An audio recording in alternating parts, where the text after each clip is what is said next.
പവിത്ര, പവിത്ര, എവിടെ പോയി? നിക്കണവിടെ, മുടിയാൻ പറഞ്ഞവനെ. എടാ, നീ ഒരു കാലത്ത് ഗുണം പിടിക്കില്ലടാ. വേണ്ട, പക്ഷെ എന്റെ ജീവിതകഥ ഈ നാട്ടിലെ അച്ഛനമ്മമാർക്ക് ഒരു പാഠമായിരിക്കണം. ഞാൻ എങ്ങനെ ഒരു തേങ്ങാമോഷ്ടാവായി?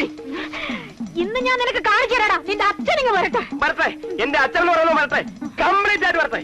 പ്രായപൂർത്തി ഓട്ടവാശമുള്ള ഒരു ചെറുപ്പക്കാരന്റെ ആവശ്യങ്ങൾ എന്തെന്ന് മനസ്സിലാക്കാൻ കഴിയാത്ത ആ മനുഷ്യനെ ഉണ്ടല്ലോ, ഞാനും ഒന്ന് കാണാനിരിക്കുക.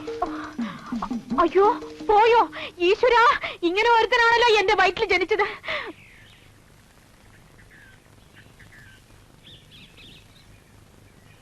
തേങ്ങ ആയിരിക്കും. അല്ല, പശുവിൻ നെയ്. വേണ? വേണ്ട. അല്ല, കുറച്ച് കൊണ്ടുപോ. വേണ്ട വേണ്ട. അയ്യാണ്.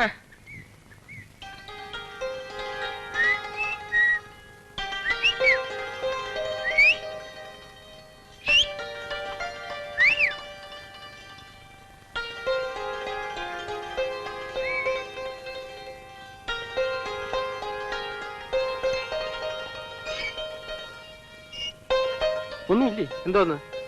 കയ്യിലൊന്നും ഇല്ലെന്ന്. വല്ല തേങ്ങ, കുരുമുളകോ, കശുകൊണ്ട് എന്തെങ്കിലും ഉണ്ടെങ്കിൽ എടുത്തോണ്ട് വന്നാൽ മതി.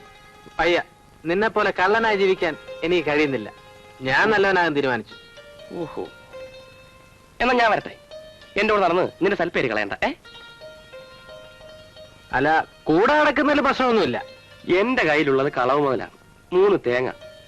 ഇത് വിറ്റ് കിട്ടുന്ന കാശ് കൊണ്ട് ചായ വാങ്ങിത്തന്നാ നീ കുടിക്കുവോ? കുടിക്കാം.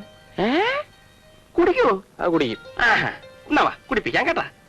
വാ, നിന്നെ ഞാൻ ഇന്ന് കുടിപ്പിക്കാം.